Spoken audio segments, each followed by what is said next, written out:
Okay, so for after, let's get started. My name is Nick Leavy, and with me, Carson Brooks, managing broker of EXIT Realty Metro, and Pat Paulson, chief information officer, EXIT Realty Metro, and multiple hat wearer. So we're going to go through the 2021 version of the Minnesota Buyer Representation Agreement line by line. We're going to talk strategy. We're going to talk about company strategy also when filling out these lines on what we like to see. All I would say is that if you have questions, ask. We'll go through the lines. Carson will have a take and Pat will have a take, and then ask questions. The only thing I ask on a YouTube live is if you're going to talk about specific clients, say Mr. Buyer, Mr. Seller, Mrs. Buyer, Mrs. Seller. And if you have even deeper, more in-depth questions, reach out to us privately, and we'll be happy to get your questions answered for confidentiality's sake, right? Which is one of the fiduciaries Pat and Carson are going to talk about in the buy rep. Okay, so Nick, I just say, since we've got some new people listening, newer people, a lot of times we have clients and buyers who just say, give it to me, let me sign it. But if we don't know the details, if anything does come up in the individual lines, yes, there will be people who wisely want to read it all, but even if they breezily say, let me just sign it off on it and keep moving, it's important for us to know what's in there. Well said. Well said. Just like any form that we use in our daily life, and in this business, it's the PA, it's the buy rep, it's the agency and listing contracts. Going through it for an hour one time to know the depth of the form, like Carson mentioned, will really put you far ahead of what we see in the marketplace. So let's just, some of this will be redundant. Some of it will be a little dry, but we're going to go line by line and talk through the boilerplate and talk through everything. So, and then Carson will have a take, Pat will have a take, and we'll move on to the next line. So, of course, Sounds line good. one, date. Line one, date that you draft the agreement. Line two, we number the pages. Line three, definitions. Buyer is individual, estate, trust, corporation, etc. Buyer in quotations. And Carson, you work with some estates and some LLCs. What do you like to see on the representation line? That is a great question, because this, as you said, is a contract between our company and the client. And if the client is, even though you're talking to a person, is an estate, which is an entity, or an LLC, it is that entity that goes on the line as who the client is. So some individual might be signing as a representative, as a member of an LLC, or as a personal representative, a PR for an estate. So estates don't usually buy, they more likely sell, but entities certainly buy property. So would you like to see the LLC name, LLC with a PR after that, as far as the buyer line is concerned, Carson, or what would you like to see? Yes, if it's, let's say Nick has a company called Nick's Bistro and he's buying a house for it, it would say Nick's Bistro LLC, and it might be signed by Nick Leavy as chief manager. Okay, gotcha. So there's two different aspects if we're working with an entity. There's the actual entity that is the client name, and then the signer may be a person connected to that and responsible for that. Okay. I have a quick question. Yes. The forms are oftentimes set up for two, like couples. Yes. What if there's more than two people buying? You need all their signatures. It can look a little messy. Yeah, it can look a little messy, but we just kind of make things fit, and we can use the extra lines on this page. Thank you, Nick. Got it. Yeah, I was just wondering if you use the extra lines, or would you bring multiple copies? Doesn't really matter, I suppose. Well, this is Nick's doing a perfect example where this form has place for there can be three buyers. Sarah just used that example yesterday and put that in. We get usually more when we're selling because of the spouses in Minnesota law. I had one where there were 8 family members who had to sign, and to your comment, Jacob, we had created an addendum to the document so that we could list them all. But then you have to reference that addendum on every one of the signature boxes. Yeah. Most of the time it's 3, 4, and we can fit them in here as Nick is showing us. Okay. And if it's an entity, as we just discussed, oftentimes an entity just needs one signer. Correct. It'll be important, the title company is going to want to see documentation that shows that this person's authorized to sign on behalf of the entity. But so it's good to maybe work on that in the beginning. And Nick called me out on this because this is very important and is one of my hot buttons where, and Pat just reinforced it, we have to have the correct signers with an entity or, I wrote an offer for a client and the seller just wrote his name out and it was an investment company and he might be the signer, but it didn't show any evidence. So I called it out early and it was good because the title company was ready to throw it out when they got it. We're only on line 3. Right? I know, we're not going to get very far. So when we talk about individuals, we like to see full first names, middle initial, and last names. Yes. We see, of course, couples buying together. I would suggest, and Carson or Pat can correct me if I'm wrong, I would love to see both parties on line 3, because sometimes during the buying process, you may see a change. One buyer switches, maybe the one spouse switches to the other spouse due to credit issues or something. We've seen amendments in purchase agreements. So Yes. we want to make sure the broad spectrum of the buyers for this transaction are covered. So. Yeah, and I think Jacob's question was perfect about numbers of people because, as you said, Nick, it can be a young couple and then they cannot qualify, and so a parent gets added. So that's where 3 comes up a fair amount. Now, this is a question that I should know the answer to, but I'm having a fuzzy moment. There's an amendment or an addendum to buyer representation contract, right? Just like there is to list contract, isn't there? I believe so. Okay, Yeah. and we can use that to make future changes. Pat, you were going to say something. I was going to say I wasn't positive on that, but we could certainly create one if it's not in the forms thing. Yeah. There's other things to say, but we can just kind of move along and fit them in. Yeah. Well, and that might serve Jacob's question of having multiple people, multiple individuals that won't fit on line 3. We can just do it. I'll check the forms kit and send an email out. So there's line 3, line 4. Broker is EXIT Realty Metro, our broker name. All contracts are with the brokerage, not with the individual agent. It's right there, isn't it, Nick? Yeah. And the agent is representative of the brokerage, and we authorize the agents to do business, and they'll have a signed signature line down in the bottom of this document. But just keep in mind that the brokerage is the umbrella of representation, and we support the agent in managing the client, basically. Okay. So buyer gives broker the exclusive right to locate and or to assist in negotiations for the purchase, exchange of, or option to purchase property at the price and terms acceptable by buyer. This contract starts on start date, line 7, and ends on 11:59 p.m. end date, line 7. This contract terminates upon successful closing of the property, expiration, or cancellation of this contract, whichever occurs first.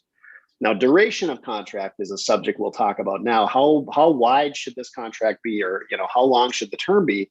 And I've always said in the past, and I'm sure Carson and Pat will have other ideas. 6 months. 6 months. If it's a commercial client where we know those processes take a longer time, 1 year. And when go ahead, Carson. You're right on. I was just gonna say we can adjust those things based on the market.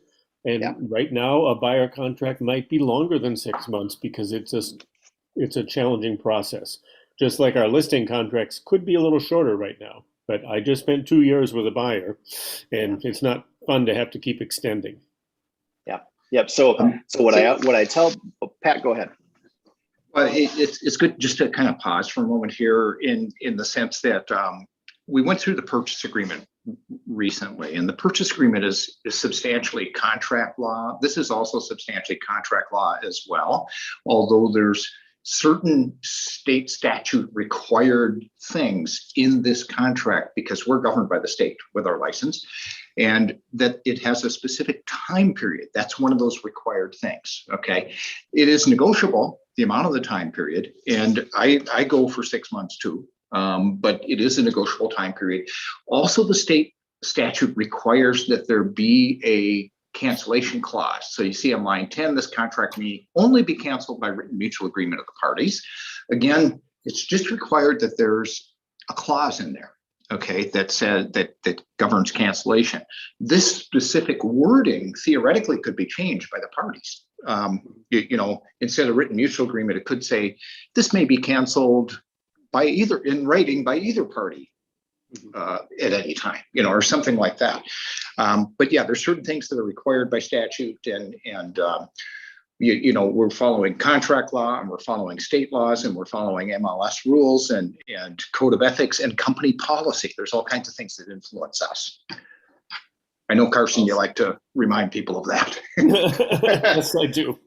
Well, and what I like to tell buyers when we get to line 7, and you can tell by their body language or their posture or what they say about how they feel about line 7. And I always suggest 6 months because the analogy is we say in this market's different. Every market's different, right? But if we're shopping for property and we lose a couple offers and we don't get a contract accepted for 60 days, and then we get into an extension, and then we want this duration of this contract to cover the start and the closing. So we do not want to get out of contract a week before closing, because that's just procedurally, we want to make sure the contract covers the duration. So we can shorten it up if they choose to shorten it, like Pat has mentioned. And if you're going to shorten it, just maybe consult one of us about the situation. It's not a big thing. Just make sure the contract covers the duration of the buyer. With generous language, it doesn't cause the buyer to be owing us any money during the whole duration of this contract. Right. Yeah. We want you to get business. And, if you've got someone that's, a little bit uncertain and so forth, and you feel you need to do something extra to assure them, there's the potential there. Things are negotiable, and talk with us. We're likely to have good suggestions. Okay, line 11, broker's obligation. Broker shall make a reasonable effort to locate property acceptable to buyer. Broker shall use professional knowledge and skills to assist in negotiations for the purchase of property. Broker shall assist buyer throughout the transaction. Broker shall act in the buyer's best interest at all times, subject to any limitations imposed by law or dual agency. Broker shall comply with all applicable fair housing and non-discrimination regulations. Pretty self-explanatory, right? Carson, Pat, you have any thoughts on those lines? In general summary, it's friendly language and it's balanced is one of the things I like to share with people. We have our obligations and the buyer has their obligations. They're not uneven in any way. Okay. Yep. Then we'll go on to buyer's obligations, line 15. Buyer obligation. Buyer shall work exclusively with broker for purchase of property. Buyer shall promptly furnish to broker accurate and relevant personal financial information to ascertain the buyer's ability to purchase property. That's if requested. That's an important line. Buyer shall cooperate with broker in finding property to purchase after a purchase agreement has been accepted by the seller. Buyer is legally obligated to purchase the property. If the buyer refuses to close the purchase for any reason other than the failure of the seller to perform, subject to relevant contingencies, buyer shall pay broker all compensation due under this contract. Sounds a little intimidating. Yes. For buyers, doesn't it? Do you guys have thoughts on that? It does sound very intimidating. And, in practice, where it says if the buyer refuses to close the purchase for any reason other than the failure of the seller to perform, et cetera, the buyer shall pay broker all compensation due under this contract. But the easy way to explain it is I'm not getting paid until closing. I'm in good faith. I'm working hard for you. Should you choose to not close for any other reason aside from a statutory cancellation or a voluntary cancellation, let's talk about it and find out what's happening, see if there's any kind of resolution. So conversation with the buyer. Contract's a contract. Contract language can sound scary, but I want to put all 100% of my effort into you as the buyer. And I want you to be loyal to me. I'm here for you. So you can use in a friendly manner. We're also suggesting, if there are open houses going on, that said buyer goes out, they are protected because they, by the language, am represented by an agent. Yeah. And that other party will back off and not try to harass them into being their customer or client, rather. There's a lot of strategy in buyer representation too. We could do a whole class, I think, on just how to properly represent buyers aside from this contract too, I think. Yeah. 21, let's go on. Notice, compensation for the purchase, lease, rental, or management of real property shall be determined between each individual broker and client. And then line 24, broker compensation. Now, we pre-fill a number of these lines for you just due to what we see in a standard market. But if you want to change any of these lines, let's chat about it. Chat with the broker, chat with the manager, chat with us. And it is really important in bold print there, the compensation shall be determined between the broker and the client. Remember that compensation is negotiable. It's always negotiable. If it's not negotiable, if it's fixed, then we're violating antitrust laws. That is the antitrust disclaimer. Yeah. Right. And regarding the pre-filled amount, what do you have in for retainer fee, Nick? 0? Yeah. And we've seen agents that want to charge retainer for certain situations, and that's fine. Just chat with us ahead of time. Yeah. Chat with us ahead of time, because then it has to be invoiced and properly documented in the administrative side. A retainer fee is generally an upfront non-refundable fee, and it's just not commonly practiced within the industry.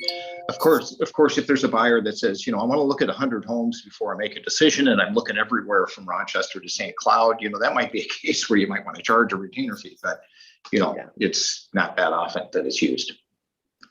Yep. So if buyer or any other person acting on buyer's behalf agrees to purchase any property during the term of the contract, the following compensation will apply. Line 27, the first item is buyer agrees to pay broker a retainer fee, like Pat is talking about, of we pre-fill at 0 because we don't see it a lot. If you want to change it, talk to us and change it. At the commencement of this contract, which fee shall be kept by broker whether or not the buyer purchases the property. The retainer fee shall apply towards the satisfaction of any obligation to compensate broker. So basically, pay a retainer, we hang on to it. Should the property close, it's a credit on commission, basically. And that's why I said we have to address it in the administrative side, because it has to be factored in advance of the closing and subtracted out of the closing proceeds. Yeah, we'd hate to make a mistake and find it out the day of closing with the title company. We want to make sure that they know about this particular item. And hence my email yesterday to the company about reviewing all those ahead of time. Let's make sure if this is an item, we notify them about it. So item 2, buyer shall pay broker as broker compensation 2.7% of the selling price, or $2,500. There has to be a number in line 31. So we just put $2,500 in there. Could be less, could be more, whichever is greater when the buyer closes the purchase. If A, buyer purchases or agrees to purchase a property before the expiration of this contract, even if buyer does not use broker services. Or B, within 180 days, not to exceed 6 months after the expiration of this contract, buyer purchases property which either broker or licensee representing buyer has shown or exhibited to buyer or specifically brought to the attention of the buyer before the expiration of this contract. As long as the broker has identified this property on a written list, broker gives to buyer within 72 hours of the expiration of this contract. Now, written list, what's a written list? The written list is everything that I've shown you in the duration of this contract. And should buyer want to cancel, and if the broker and agent are agreeable, within 72 hours, you furnish a list saying, this is everything that I've shown you. If you buy any of these, compensation is due. If you get to this point, again, talk with us so we can advise on how to put that written list together to make sure that it contains the required components within it. Same thing on the list side. Yeah, because otherwise you have no traction if you don't have that list if something falls apart. It's not often that we're going to get to that point, fortunately. I've had it happen twice, I believe. Yeah. And many, I think one time in my whole career too. Yeah. Remember up on line 30 and 31, these are examples of things that are negotiable between broker and client. We've got these pre-filled with numbers that are what we could describe as like company policy, so to speak. But again, these are negotiable things, and talk with Carson, talk with one of us if you're thinking of a different scenario. Yeah. Well, if we have a 2.7 in that line and somebody ends up with a 2.5 payout, Nick, then we'd have to look at the compensation disclosure to match that up. But that's further into the details. Yep. Always match your comp disclosure. And What we did in this past year, because the state of Minnesota Forms Committee did change this form for late 2021, 2022, we wrote some language in the other line to help explain to the client what happens with this compensation. So I'm going to read that for you now. And I'm on the 2022 Forms Committee, and I can tell you this is changing back again. Pat and Carson know this already. This is changing kind of a back temporary thing. Yep, to be included back in the Minnesota BIREP, because it's a very comforting, I call it the comfort clause. It's very comforting for the buyer to know how this functions. And I'll read it to you now. So compensation received by broker from the seller or broker representing the seller shall reduce any obligation of the buyer to pay compensation, except the broker or the buyer agrees to pay broker administrative commission of $495 upon successful closing. And in the BAC changes, like in our North Dakota markets, it's $295. Here it's $495. But this basically says to the buyer, anything we accept above what we put in lines 27 through 33. So you can tell the buyer that even though it says 2.7 and say they buy a property with a 2.0 or a 2.5, we'll accept what they're offering. In lieu of this, you're not going to owe us the difference. Does that make sense? Yeah. Yeah. So comfort clause, right? We want to make sure the buyers understand that they're not going to get a 0.5% surprise at closing. Okay, line 38. Broker is authorized to negotiate and receive compensation paid by the seller or broker representing or assisting the seller. Broker must inform the buyer in writing before buyer signs an offer to purchase the property.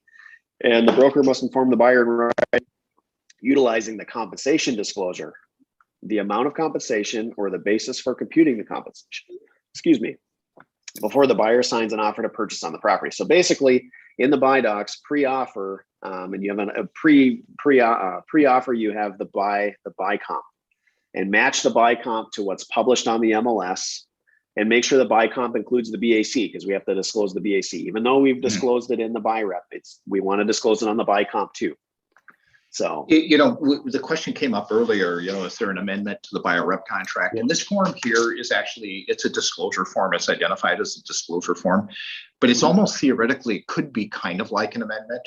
For example, you might have, something up on 30 and 31, and you could change it a little bit on this. So it could be in effect kind of amending the contract. Sure. So comp disclosure is another layer that the state of Minnesota added years ago to make sure that ensure transparency in buyer fees and buyer compensation and broker compensation. So it's a good form. Just make sure that if you lose out on a property and you're writing on another one and the compensation's changed on the MLS, that you change the buy comp disclosure, or the compensation disclosure. We use that compensation disclosure on every offer. Have to. Yep. Have to. Yep. So if you have a loop or a file where you have gone on to a second property and you lost the first property, just pull another doc in from the forms kit and just archive the old one and put a new one in place and have the buyer sign that with the offer, just so it's properly disclosed. Okay. Let's see. Buyer understands buyer does not have to pay broker's compensation if the buyer signs another valid representation contract or facilitator services agreement after the expiration or cancellation of this contract, under which buyer is obligated to compensate another licensed real estate broker. Important note. Yeah, and that actually kind of relates to that 180 days in the list that we've given them. So. So if we cancel with the buyer or this expires and the buyer moves on to somebody else, can't go back with compensation. Carson, Pat, how does that affect the furnished list? So if you come to the end of the buyer representation contract and you've been looking and you have an impression they don't want to continue with you, then it would be time to create that list. We have looked at these properties listed by these companies, and it has to be shared with them so that if they then go and buy one of those, you could require or expect compensation. Even if they sign another buy rep with another broker, correct? That's the purpose of the list. Well, it does. It goes away, doesn't it?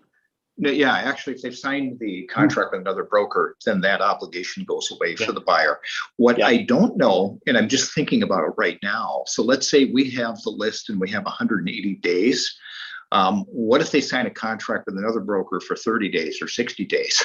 Does that then kind of invalidate the list for just that time period? And then the list counts for the rest of the 180? I'm not sure. I think we need to talk to an attorney just to make sure in that rare scenario. Yeah, Pat, I think I got steam coming out of my ears trying to figure that one out right now. I got the gears grinding on how that would affect the time period. I'm not sure. Okay, interesting.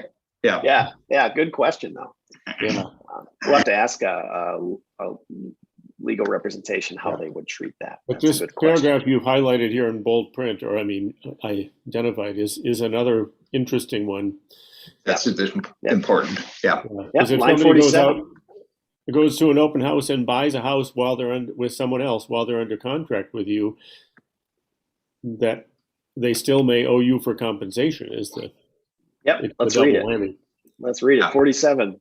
Buyer's actions in locating a property may affect the payment of compensation by seller and may therefore obligate buyer to pay all or part of the compensation in cash at closing. For example, the act of going through an open house unaccompanied by buyer's broker or licensee representing buyer, or signing a purchase agreement through another broker or with the owner for sale by owner may require buyer's payment of full compensation to buyer's broker. Now, this situation, I'm gonna preface by saying, talk to the broker and us first if this happens, because there's procuring cause implications. There's all kinds of, right, Pat? There's all kinds of implications in this action. Yeah. This is something that's not very well understood by buyers and honestly by some agents. And so keep in mind that generally speaking, when we're repping the buyer, we're going to get paid from the seller's side, from the seller's broker, as was in a previous paragraph. This contract authorizes us to get paid by them. That's how we normally get paid. The buyer doesn't usually pay that much other than the BAC. However, the question comes up, what causes the seller's broker to pay the buyer's broker? Well, there is a contract that causes that, and that's the actual MLS, the offering of compensation there. But we have to be the ones that do the work, okay? Which means ideally showing the house and writing up the purchase agreement and bringing them through closing. Okay, that's where the caution is here. If they call the listing agent directly and go see the house with the listing agent writes up a purchase agreement, we're just simply not going to get paid unless we get paid directly from the buyer. So that's what the caution here is. Yeah. Okay. Line 53. General nature of the property. Include the following property types: existing, new construction, or to be built. Check all that apply. So basically, check all that apply to what your buyer's shopping for.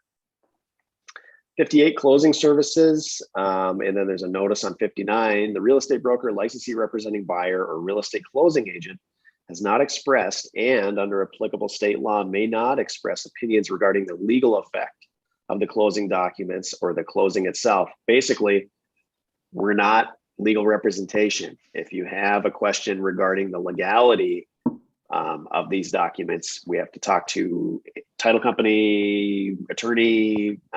When it gets into that realm, we have to seek an appropriate professional. Thoughts on that, you two? Well, it's really specifically referring only to the closing. So in assigning a title company, we're not saying that's a final legal opinion on their closing docs.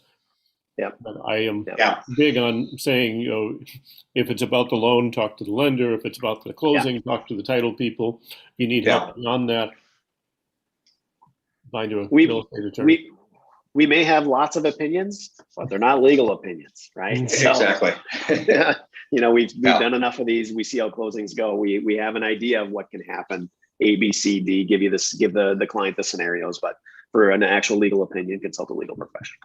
Okay, line 62.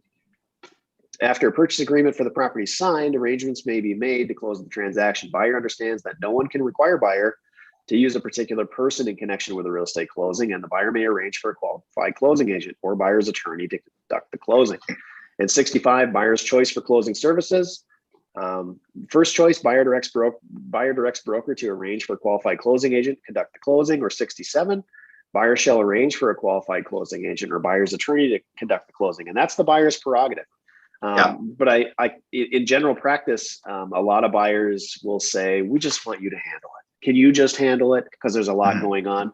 And in some cases, the buyer is an actual attorney, which I've had happen. And they may want their own firm to close it. And that's their option. So just explain these lines that way. Or the buyer might be using some special mortgage program, and the mortgage company really wants a title company that's used to that program doing it. So you might run into that sometimes. Yeah, well, and I've seen cases where mortgage companies will say, we want you to use this title company. And actually, that's the buyer's prerogative. It's not the mortgage officer, loan officer, or agent's prerogative. We got to make sure to explain the options and explain to the buyer that you don't have to use that closing company. You have a choice.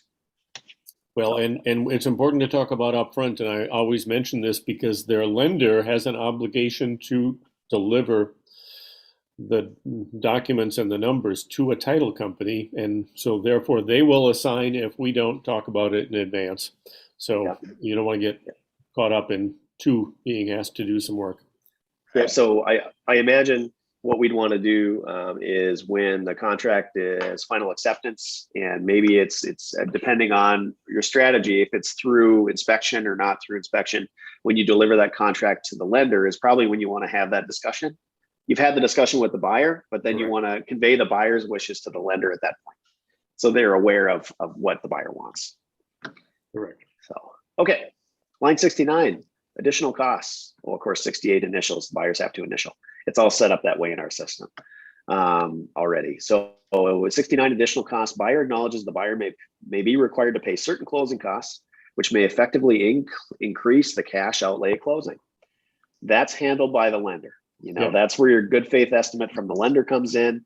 That's buyers will ask, well, what do you think my closing costs are going to be? Be very careful of what you quote and just say, that's a better question for a lender.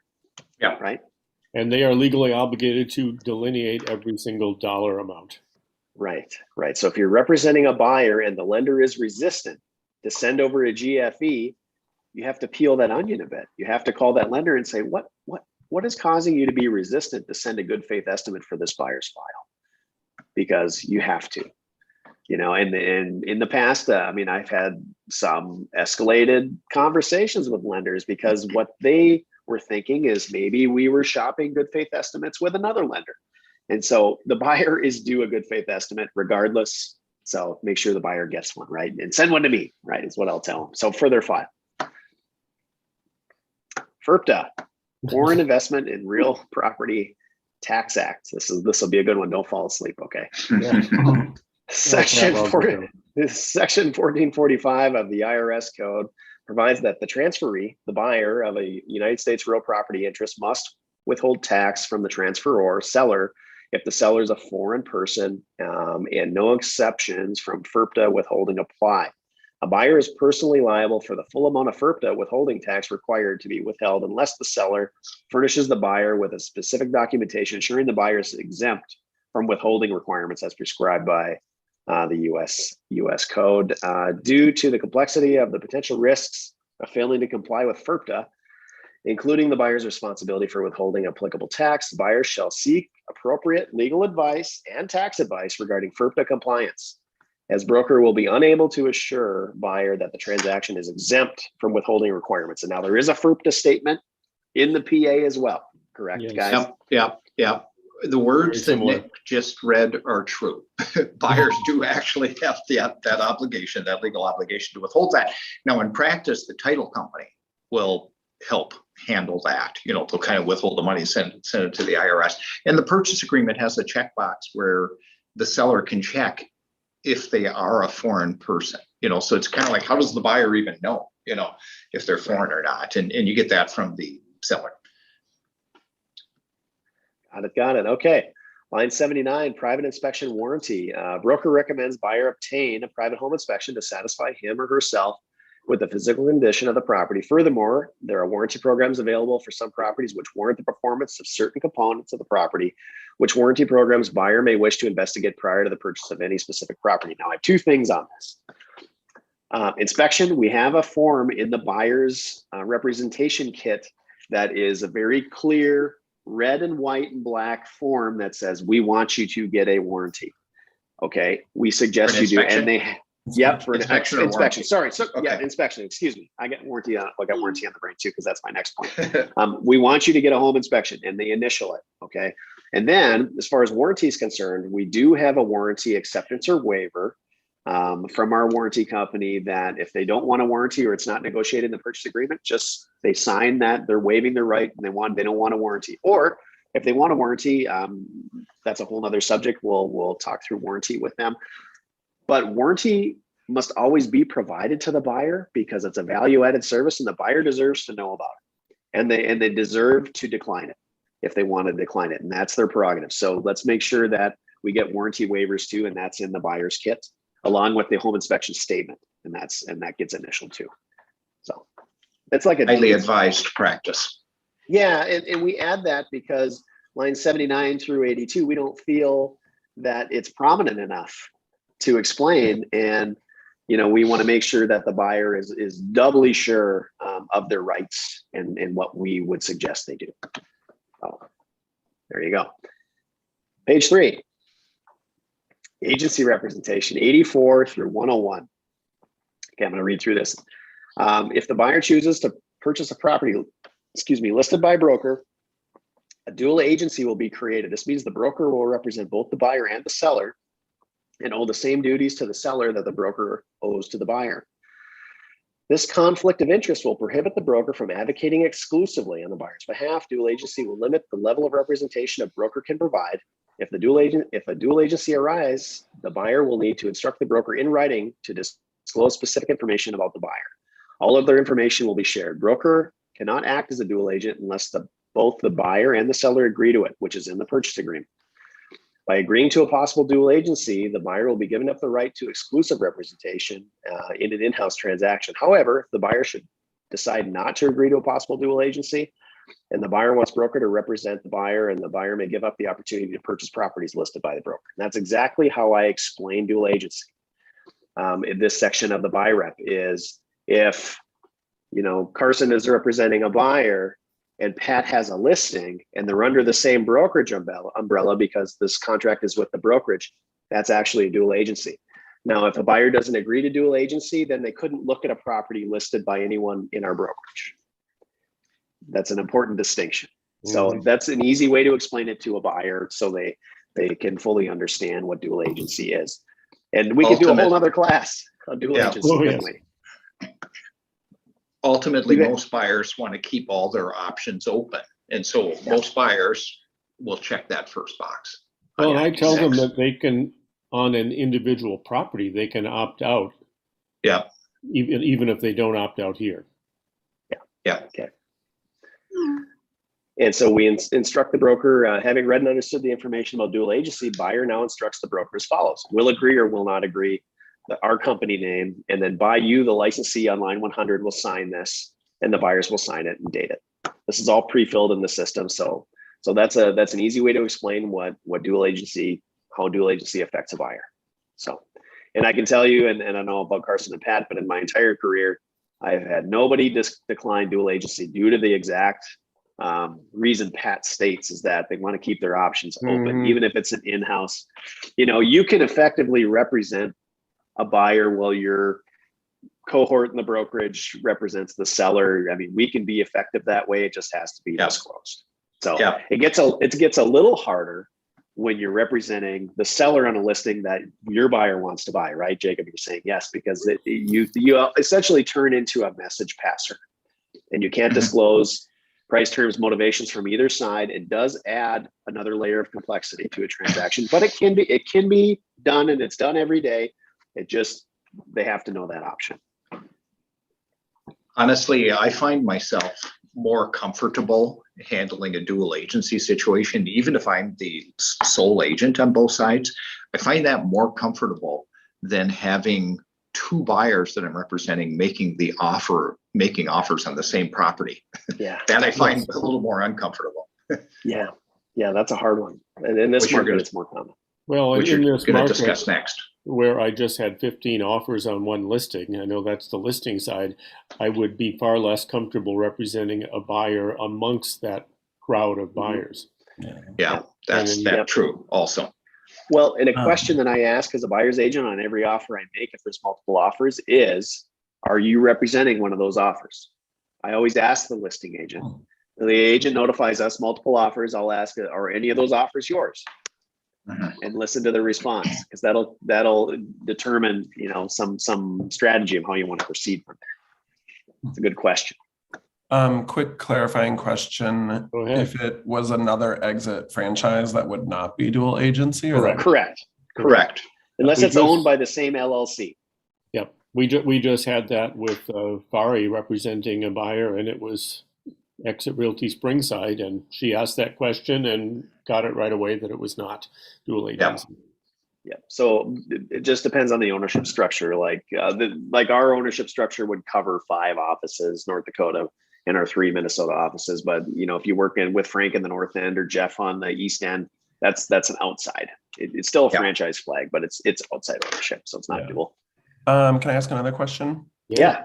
I feel like sometimes after a quick high-level overview of dual agency, the buyer will ask, is there a reason I shouldn't sign this or shouldn't agree? Like if they aren't fully grasping it, what would be your response to that question? Well, on the buy side, it only reduces the number of potential listings we might look at. Dual agency, of course, reduces the fiduciary duties, that we offer. It's kind of spelled out in that whole paragraph there. It kind of reduces the level of representation that we can provide. So that would be the reason not to agree to it, because they really do want full representation. Okay.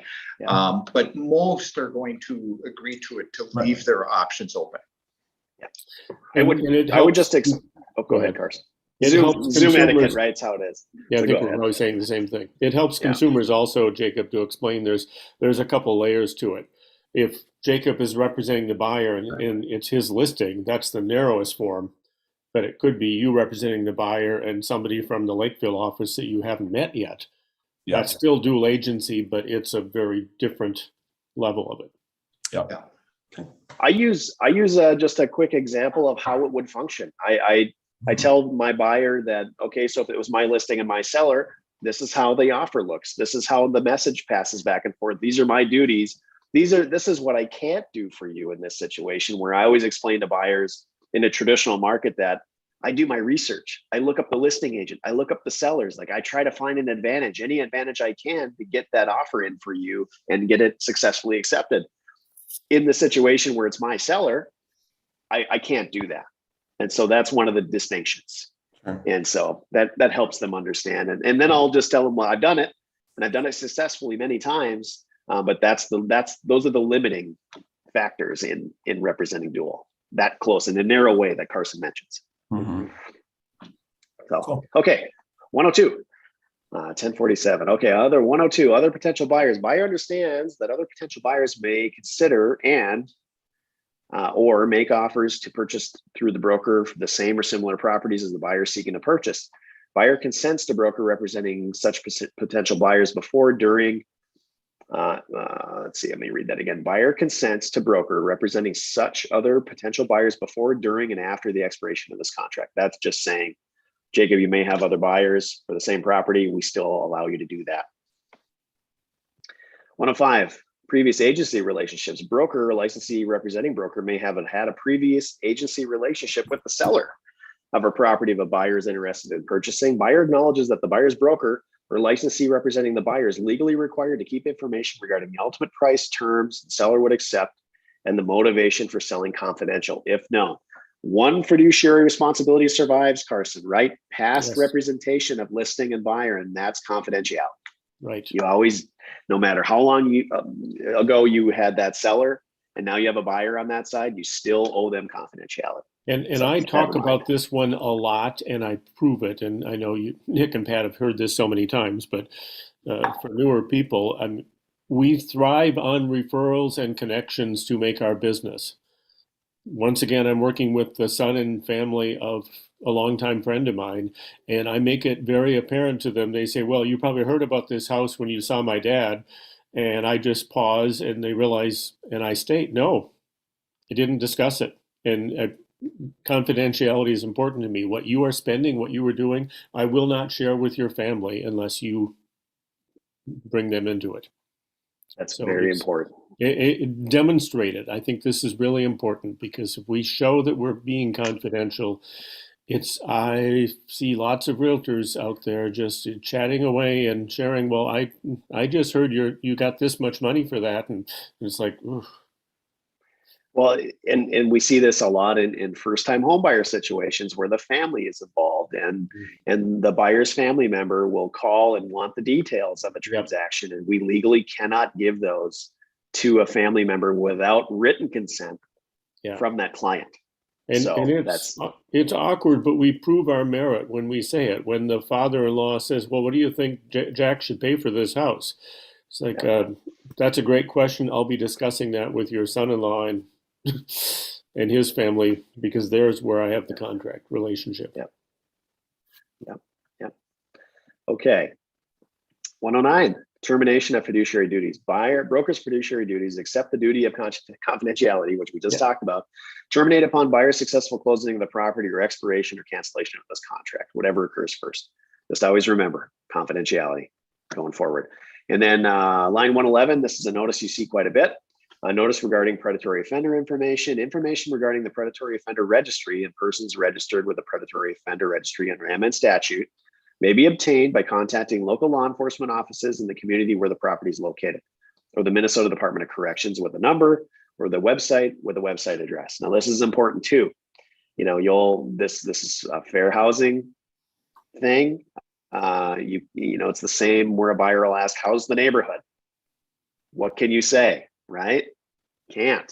How many? What are the crime stats, or they have to discover that stuff independently. So that's why we point them to the predatory offender information website and say you have to do your own research. I legally cannot tell you that. Carson, what would you say?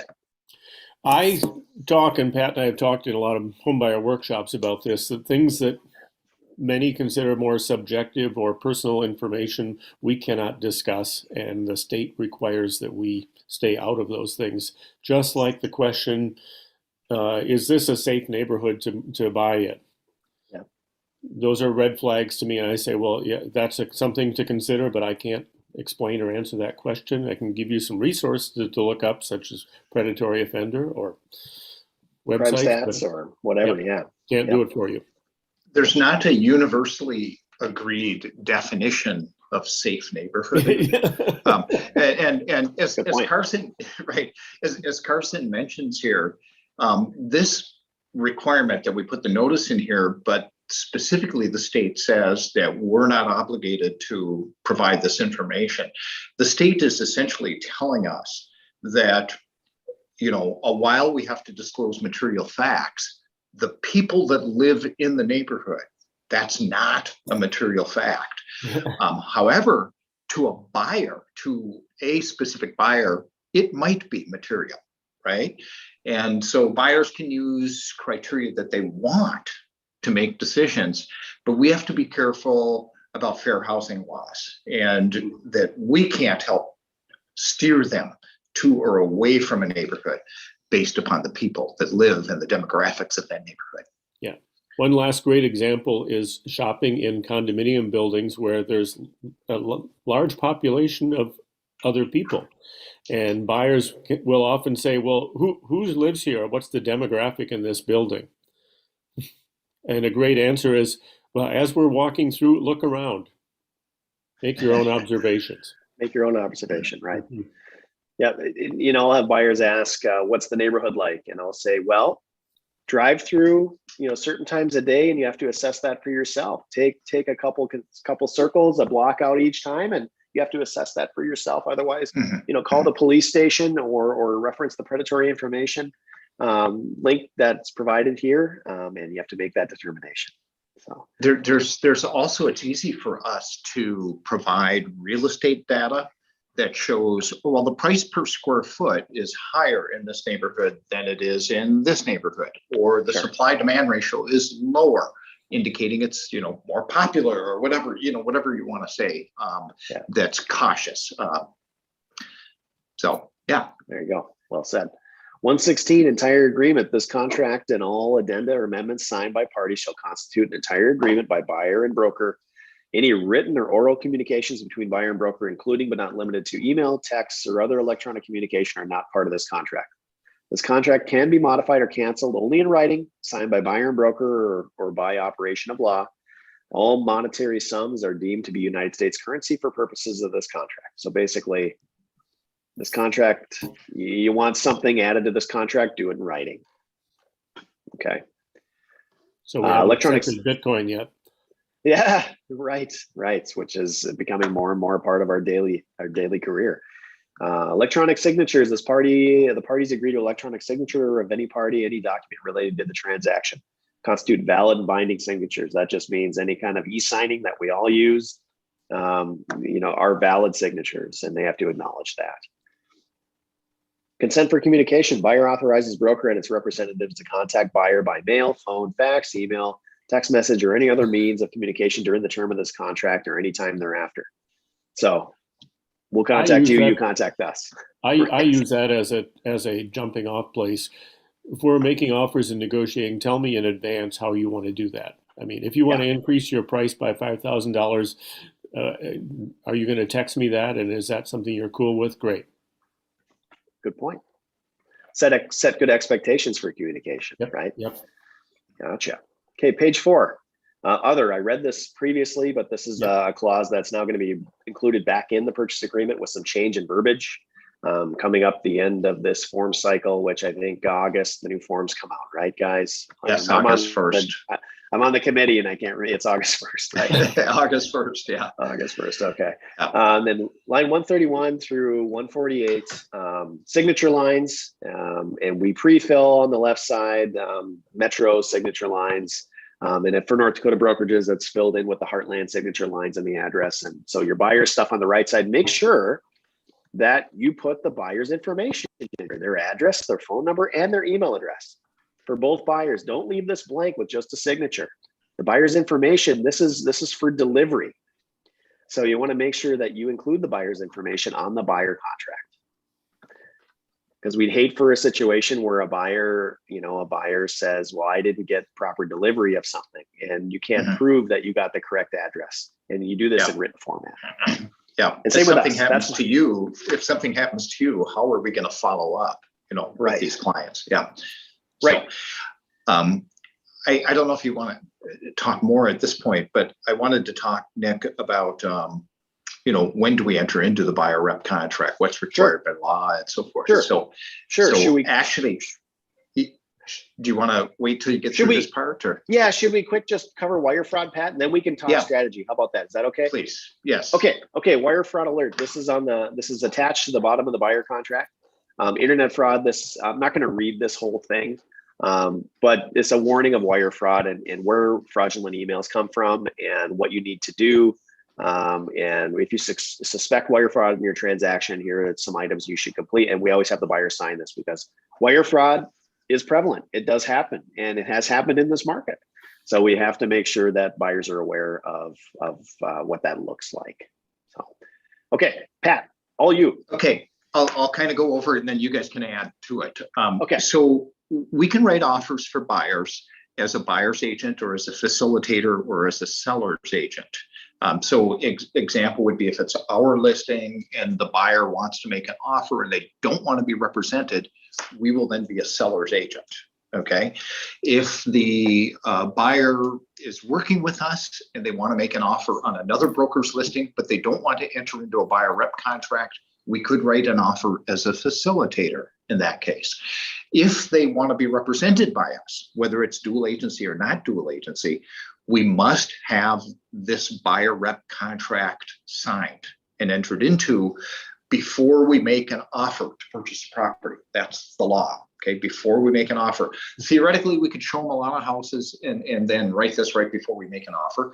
Now, what would be advised would be to enter into this contract with them early. Okay, like before we start showing them a lot of houses. That would be advised. That's kind of a strategy. However, we do have to have this signed if we're representing them before we make an offer. So said, there's different things. Occasionally when we set up showings on the MLS, showing time might even have the settings on there where they ask if we're representing the buyer or not. And if we don't have one of these contracts signed and we say that we're representing the buyer, then we're misrepresenting. Okay. So I do want to bring up, if we're out showing houses to buyers, and which happens often, and we have not signed this agreement yet, we are then by default acting as a facilitator, even if we do not have a facilitator written contract. But once we start to provide services, which would include showing houses, or which would include a buyer consultation or a seller consultation, once we actually cross the threshold of providing services, we are by default in the role of a facilitator. And as a facilitator, we owe the fiduciary duty of confidentiality and whatever other fiduciary duties may apply by law. Examples would be disclosure or reasonable care. Those would be required as well. So that may bring up a few questions, but Nick or Carson, do you have anything to add or expand on that? The only thing I want to add, Pat, is just going back to an excellent question that Jacob asked, is who is and how many buyers there are. And that's a great conversation at the front end, because it's whether there's 2 lines or 8 lines, it's whomever is intending to buy and a portion and a part of the financing, if there's financing involved, and intends to be on title. That could change during the shopping process, but that's something to agree and have all those parties sign if they're involved. If it's a young person with a father or a couple or 2 unrelated people, those are the names you get on the representation agreement. So question for that then, if there is a buyer added in later in the process, unbeknownst to everybody at the beginning, somebody comes in to save the day. Happens. And it's important to get this signed then at that point. Amend. You're amending the contract with the company, Jacob. Right. And in those cases, sometimes then we might have an accepted offer. Right. And the terms are done already and everything. Where we have to add a name. Yeah. So you'll amend the PA and amend the buy rep. Yeah. And then the sellers have to sign, because I've got that going on right now because of a change in the status of one of the parties. So. Yeah. Let me throw out an example here of, let's say that you've got a buyer that's not particularly comfortable signing the buyer rep agreement yet. And what might persuade them, particularly in this market? So let's say, for example, that you're working with 2 buyers that are kind of looking for the same thing, essentially. And let's say that one of them is signed up with a contract and the other one hasn't signed a contract yet, but you're working with them and you're kind of looking for them. And let's say that a friend, a realtor with another brokerage, contacts you and says, I've got this listing and my seller's not particularly comfortable putting it on the MLS and getting all the showings and so forth, but it's a good deal, a good house, a good price. This is a tight market. You realize both of these buyers are interested in this off-market listing. Okay. But you owe the fiduciary duty of loyalty to one of them because you've signed a contract with them, and you don't owe the fiduciary duty to the other one because you don't have that signed contract. That other one that doesn't have the signed contract, you might not be telling them about this property that's really ideal for them, because your loyalties are first to that party that you've entered into the contract for representation with. Well, we can set some boundaries ourselves, and if somebody balks at signing and say, I'll show you 2 houses or 1 house or 3 houses, and then we're going to have to address this because I cannot start talking about your terms and motivations and support you without an agreement. Exactly that. And strategy I've used in the past is when they first start talking price, terms, motivations, agency sign, agency disclosure, no matter what, right? Yeah, and absolutely. We explain that to them a little bit, and we use the state as an example. The state requires me to disclose to you this, and here it is. This is not a contract. Sometimes they think it's a contract. This is not a contract. And then I usually talk buyer rep. I mention it right away, and there's always a little resistance because they don't know me yet. If it's a new client, we'll take them on 1 round of showings and build some rapport so they know you and they want to feel good about you and trust you. And then what I'll tell them after that first round of showings, when they want another round, I'll say, I want to represent you to the fullest here. And here's why, and here's what I can do with a full representation. Let's sign a buyer representation and let me work hard for you. Otherwise, I want to make sure that I'm committing 100% of my effort to you, and vice versa. And, I don't get paid until things close. It may be a while, and that's okay, but I want to make sure I'm working for you. So that's how I explain it usually. Yeah. And everybody's different. That threshold that we cross, where we are acting as a fiduciary or acting as a facilitator, even though we may not have a facilitator agreement signed, it's really pretty much the same threshold is the point in time when we have to get them to sign that agency disclosure form. Yep. So, any other questions from the group? We're spot on in an hour, guys. I mean, we're good, right? 1 hour on this contract. Amazing. So Kylie, Josh, Jacob, any other questions, or Carson, Pat, any more thoughts before we wrap this up? Nope, hearing none. Good discussion. Thanks, everybody. So thanks for being here today. This will be on YouTube, and I got a chat message. Let's see who it is. That was okay. Kylie, do you want to type it or no? There was no real question. She was saying thank you, which you're welcome. We want to make sure you guys are fully invested in how this contract functions. There is a follow-up question. There's another one. Where can I access the form kits? Form kits are all in .loop. An introduction are all in .loop. They're all in .loop, and they're all also in Transaction Desk in the MLS. So you can get at both of those, and reach out to us privately, and we'll get some answers for you on that. So, well, thanks everybody for your time, and this will be up for review after the fact. Once it processes in YouTube, you can access this anytime. It'll have subtitles too. So feel free to share it and use it going forward. Thank you, everyone. Thanks everybody. Thanks.